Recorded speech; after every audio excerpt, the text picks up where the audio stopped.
Part two. It was bad, man. I was working for um, shit temp companies. You know, I was working for International Paper, the plant.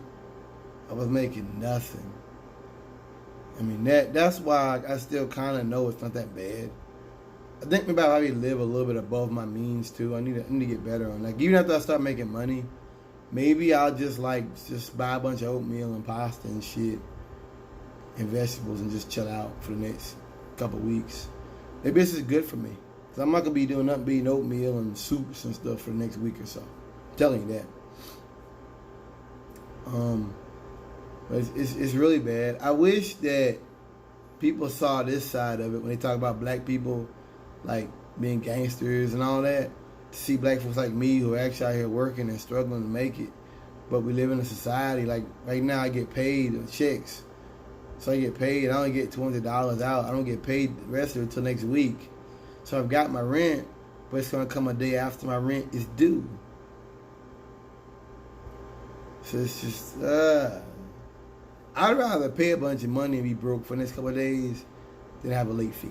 That's something I've learned. I'd rather just give you everything I got and just not eat than pay a $50 or $20 late fee. I don't want to do that. You don't want to do that. Or have them begin process, you know. So I went through that. That was hell. 13 and 14 was hell. I mean, then this guy I knew that was cutting grass and stuff. He come up to me. I used to walk to my grandfather's apartment. I was living in a house, you know. I was doing really bad. And yeah, where he ran up to me one day. He was drunk. It's like 4th of July, one of them holidays. And another guy was in the truck. It was just drunk. And I'm like, man, you driving drunk, man? He's like, yeah. He drive off, and I'm just thinking to myself, I can remember all this many years, I'm just thinking to myself, like, here I am with a killer driving on my record. I got from 2012. Speeding tickets, things like that. Dude, I would kill just to get another shitty job. And here you are out here driving drunk. Like, I wanted to hit him, man. And, you know, I must have called like 50, 60 trucking companies in like the first year. I was just calling people every day. Calling like 10, 15, 20 companies every day. I'd be calling 300 companies probably. Lawrence, I can remember some of the conversations. Some of them, they were actually helpful. Some of them, they were like bullshit and like, I think it was one of those companies out west, this old man, he might have been retarded, man. Like I told him I had a speeding ticket 2010, speeding in the school zone. This is 2013, 2014 when this happened. I'm just like, that shit fell off my record a long time. That shit was a prayer for judgment. That wasn't even a ticket to get points on anyway after you go to driving school. I had to pay for that. You know what I mean? I think that guy was stupid. And I kind of was like, you know what? I don't need to be talking to you. Because you're going to piss me off and there's no benefit to it anyway. So anyway, I went through the ring. It's crazy because I ended up getting that job and then Worthy ended up like, I don't know if he lost his license. He got a bunch of tickets. Lost his license. No, his truck got towed. He couldn't drive truck no more. So here it is. I ended up getting a new job, getting back on the road, and he never got that truck fixed. He never did. And so I got back with Southern. They hired me in February. It's like February of Western, same thing. And when I came back, I kept my head down. No doing drugs. Nothing. I lived with my dad for a little while in 14. No, I lived with my dad for a little while in 13. Because then when I came back, I went to college for a little while. And then I was broke, so I ended up getting in temp company jobs. And that was like the last 6 months where I came back. And really, Southern, people that say I stayed with them too long. But see, I'm the different. People talk about like giving people second chances and whatever. I am the proof that they gave me a job when really nobody was to hire me. Keller Driving was supposed to not You ain't supposed to get no chances with that. I shouldn't get a job till like later that year. They gave me a chance in February. And I got a back in accident. A couple back in. I ran over some grass. You know. And I really thought they were going to fire me. So I ended up quitting. I thought they were going to fire me. I did. I was scared they were going to fire me. So I quit them in like October of 17. No, October of 16. I went to Sigma in like January. I think I quit and went to them about January time, yeah. It was like the same amount of time. When you're broke and you're a nigga, you don't get to hang out between jobs. So normally, the time you're in a job, you join another job within a week. That's how it works. So I'm working with Sigma, done that for a while. I ended up getting hurt. They fired me for performance reasons. And they true to their word. This time he gave me a very good reference. And worked. I didn't want to work on the road. So I ended up trying to get with U.S. Express. Last minute, they wouldn't hire me because of my DAC report shit. Went back to SRT. That was bad. Because I ended up like get thrown out of a hotel. When I came back, they threw me out the hotel. And then I ended up going to, they threw me out the hotel. I ended up going to, what you call that shit?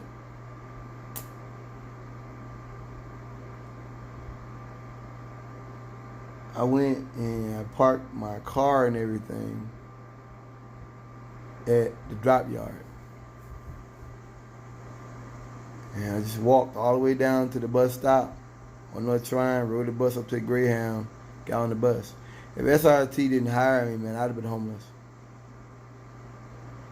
I had nothing else. Because of my careless driving, I quit. Like now, if Eagle said, listen, we're not going to hire you, I'd get a job. I could, you know what I mean? It's not like that. But because I had careless driving, 2012, I had failure to obey. I was parking on a ramp. A couple speeding tickets. A lot of stuff, man, over the year. Because I was fucking around. Doing drugs and stuff. And so when they fired me, I had to go back to SRT. The only chance I had. I didn't realize that either. But anyway, I came back with SRT in July of 17. It was July. Hired me back. And they actually flew me out to recover a truck. Came back. Truck was immaculate condition. Picked it up at a dealership in Chesapeake. And I flew me across the country. I was in Dallas. This guy was just staring at me. Just rage staring at me. Just rage on his face. And I had forgotten just how Texas was. There was some really hateful people down there. You don't have to do anything. Those are some really hateful, angry, vengeful people. So I ended up going, pick the truck up, come back. They gave me 18. And done that for a while. And I applied with a whole bunch of companies. You know, that's how I do now. I'm always looking for the come up. Not sign-on bonus, to come up. So I done that. And I was looking at EPS or something. They were like, we can't hire you. And in, about September of 17, the dude said, hey, remember we couldn't hire you? Your record's clean. And I remember I was doing this account where we were like transporting glass in the back of the trailer, box trailer. In Pennsylvania, it's like Pennsylvania, Texas or whatever. And I was just walking around outside. I took the trailer, I had to get outside the truck. And walking around, the dude called me, and I just about jumped for joy out there in that lot. Jumped for joy. That's a good company. So the fact that they tell you that, you know, really those good companies, they actually do extra than they have to. So when a good company tells you that hey, your record's clean, your record's clean. That you don't gotta put your DAC report, none of that. You know, they didn't hire me. End up I think there's two different departments, recruiting and what he does. They keep an eye on people's stuff. Which is what I would if I had a company. I'd do the same thing. So, looked around, and I ended up applying with Hub Group. And drove to... Well, I worked for Walmart for a while. With SRT. It's making like $800 to $1,000 a week, which is a lot of money when you're over the road. When you're home, it's not as much. It's not as much. So I ended up doing that for a while. Worked out Alabama. I was really going to quit, but they just kept me on it. You know, it's supposed to be like 4th of July or something. No, it's supposed to be like Thanksgiving or something. And it just kept going on and on and on and on. So I stayed on it. And, you know, went to Hub Group. Hub Group was all right. Trucks are bad. Trucks are really, really old. And trucks are really, really old. The money's not right. I used to call Chicago to get other loads so I could make the money. And then when it started getting cold, the money slows down. And they don't have other stuff for you. So you don't get paid. Drop that shit. And I had went to a temp. I knew I was kind of unhappy. So I went to this temp agency, Pro Drivers, with Pat, and I ended up doing that. And when we had a little discrepancy over this hotel thing, and when that happened, I was like, nah, I'm gonna quit. And so I worked for Pat, and they were like, oh, you ran out all your sick time, your days off, and I'm sitting up here like, nigga, I've been working for them for the last couple weeks. At Pat, I was doing Napa starting out. That was hard work. Unloading auto parts. I would do it again. I was making good. I was making over $1,000, making good money. I even bought a little skid plate, like an extension plate, because it's all lift gate work. I had like an extension or something. Never used it, and they covered my route. But if Pat, if she said we have that again on the weekend, I would do it in a heartbeat. I was making well over $1,000 a week. I was making very good money, doing very good money. So I worked for Pat from, what was that, like, shit. I think it was like January, February. I got stuck in the snow and shit, and ended up going over there to her. So from about February of this year to about, I signed on with these guys. It's only been about a couple of weeks, and it's down July. So about February to June, time flies. You know, I had some good weeks with her. Really doing temp work, it all evens out. You have good days, then you have days you don't work, then you have bad weeks and stuff, and I was like just barely surviving.